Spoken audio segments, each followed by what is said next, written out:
everyone, this is Keith Schleicher from Gaming Trend and Tabletop Throwdown, and I'm here with Hunter Shelburne from Steve Jackson Games, and we're going to talk about several games that they have right now, and the first one is the recently released Ghosts of Candy. So, Hunter, what's the objective of the game here? So, in Ghosts of Candy, you are a ghost and you love candy, and you're trying to haunt kids and take their candy. So, scaring kids taking candy.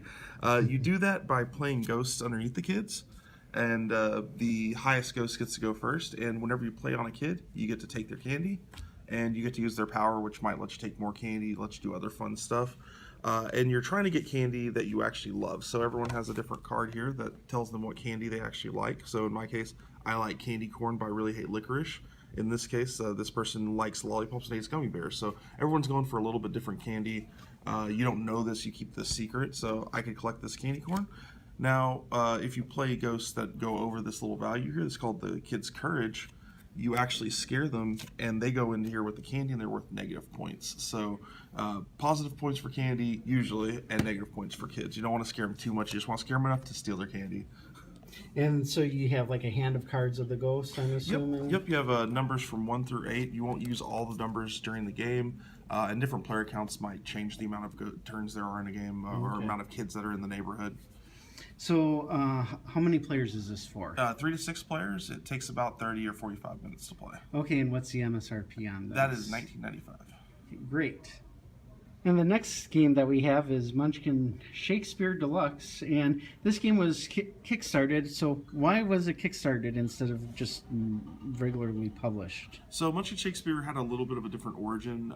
Normally we just in-house, we make the game, we put it out, test it normally. This comes out because we had a public forum on the Joko cruise, which is like a geek cruise in 2015, and Steve and Andrew had a public make your own Munchkin set, and the voted one, the one that people want to make, was Munchkin Shakespeare. So they kind of designed a mini set, like a booster pack, one of our normal small tiny expansions. On the cruise with them, had a lot of fun ideas, and just crowdsourced the ideas for it, and it kind of grew from that. We had this booster idea for a long time. We wanted to do it, and it just kind of grew. People were like, well, what if we made it into a smaller Munchkin game? What if we made it into a core Munchkin game? What if we made it into a deluxe game? And we kind of gave the idea, since it started as a crowdsourced idea, that we'd take it to a crowdfunding platform and see how big it could get, because we could always just make it a booster, but if we got enough from the Kickstarter, we could make it into a bigger set. So the set kind of grew along with the Kickstarter. We were able to add more cards, add a board, add standees, add all the cool extra chrome bits that people like in a Munchkin Deluxe game. So, and most people know about the gameplay itself, but what are some of the humorous cards that you have here? So I pull out some of my personal favorites. So again, it's if you know the gameplay of Munchkin, nothing much has changed here. A lot of the same classes. We've added the Bard class, but the monsters and stuff are all based on Shakespeare puns and things like that. We got the Happy Dagger, the Iambic Thermometer, one of Andrew's favorites because he got to write Iambic Pentameter on the card itself. And then I love the monsters. Sonnet the Hedgehog is I can't believe we got to fit that in the game. 2 Bs and of course not 2 Bs. We actually have Henry IV Part 1 and Part 2. He's just split in opposite directions.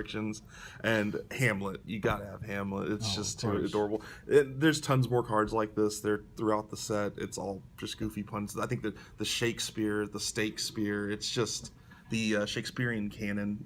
There's just tons of fun weapons, tons of fun monsters. If you're a Shakespeare fan, literature fan in general, this is probably the set you've been waiting for. Cool. So, and is this out now? It's not out just yet. This was successfully kickstarted, and then we'll be delivering to backers around September. It'll be out in retail shortly after that. Okay, and how many players? 3 to 6 players. It retails for $29.95. For fans of casual games or fillers, you've probably heard of Zombie Dice, and you've probably gotten it in a cup, but this looks like it's actually coming in a box. So, Hunter, tell me a little bit why we're having a Zombie Dice game in a box. Cool, so this is Zombie Dice Horde Edition, yeah, and it's one of our most popular games. Like you mentioned, Zombie Dice is a great filler game. It's next to Munchkin, our highest selling game.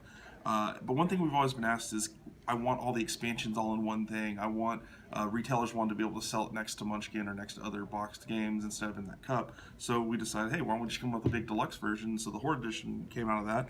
We have it comes with the Zombie Dice dice bag instead of the cup, and it comes with base Zombie Dice, all 13 of those dice, plus the 2 expansions, Zombie Dice 2 and Zombie Dice 3, the school bus. and just comes with all that stuff, plus the tokens, plus the score pad, which was formerly only available through a certain case that we got, or the Deluxe Edition previously. But yeah, this all comes in one package. It's all easy to get. You don't have to like wait for Zombie Dice 2 to come back in print, while Zombie Dice 3 is harder to find, or any of that kind of stuff. It's all available all at one time for $24.95 in one box, ready to go. And what's the basic idea of the game for those who haven't played Zombie Dice before? So yeah, Zombie Dice, the basic game is you got these 13 dice here. They'll go in the bag. You'll draw 3 at a time, and you just roll them. And you'll roll 3 dice, and what you're trying to get are brains. You don't want to get shotgun. That means someone's shot you with a shotgun, and the feeder just re-rolls. So in this case, I'd keep a brain. This one would be 1 shotgun, and then I'd pull 2 more dice, add it to the footprints there, and re-roll them. And you got more brains, and you're trying not to get 3 shotguns. You can kind of stop anytime. It's a push your luck game. You don't have to keep going. So if I got 1 shotgun, I was really scared, I could just stop and take the brains.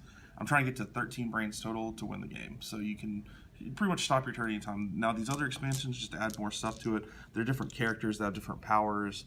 The football player, there's a Santa Claus die, and the school bus die, which is just this giant chunky dice that's tons of like double shotguns, double brains, kind of a high risk, high reward die. Cool. And what's the difference between the green, red, and yellow dice? So the green dice are a little safer, have more brains, less shotguns. The yellows are the intermediate die, and the red's the dangerous die. Lots of shotguns, not a lot of brains. And there's less reds in the cup. A few more yellows and a lot of greens. Cool. And this is for how many players? This just goes 2 and up. You can play with as many players as you want. And it takes about 10 minutes 10 or minutes, so? really, yeah. It depends on the amount of players, but usually about 10 minutes. And this costs how much? This will be $24.95, and it comes out around June, July. Cool.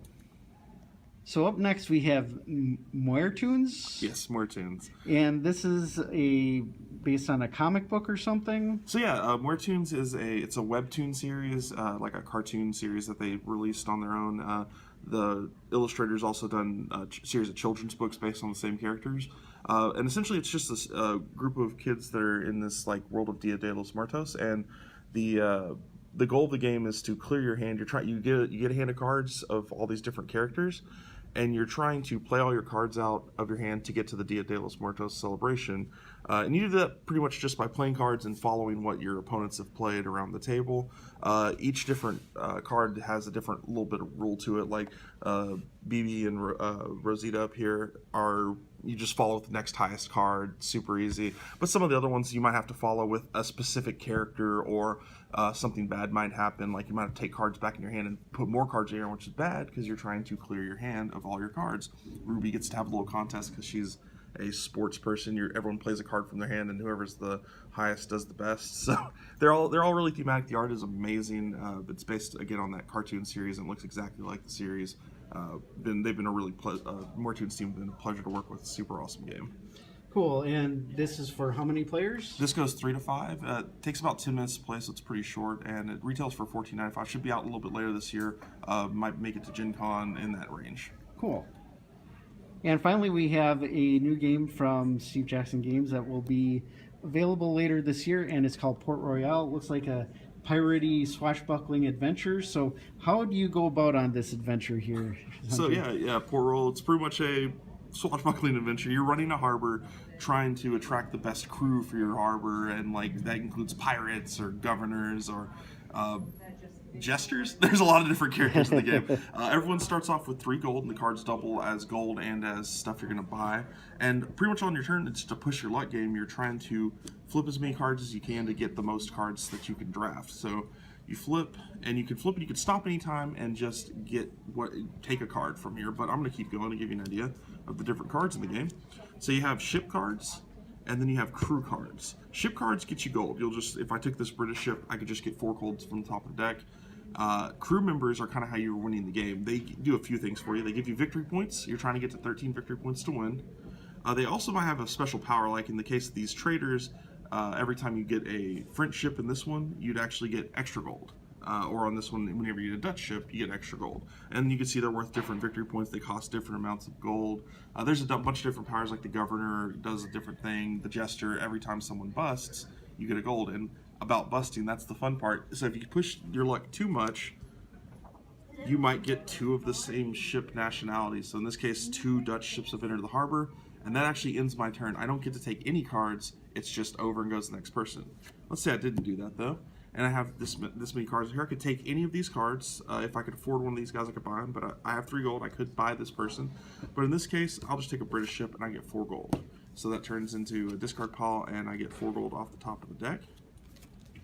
And then the cool part happens is that your opponents then get to take cards from your harbor.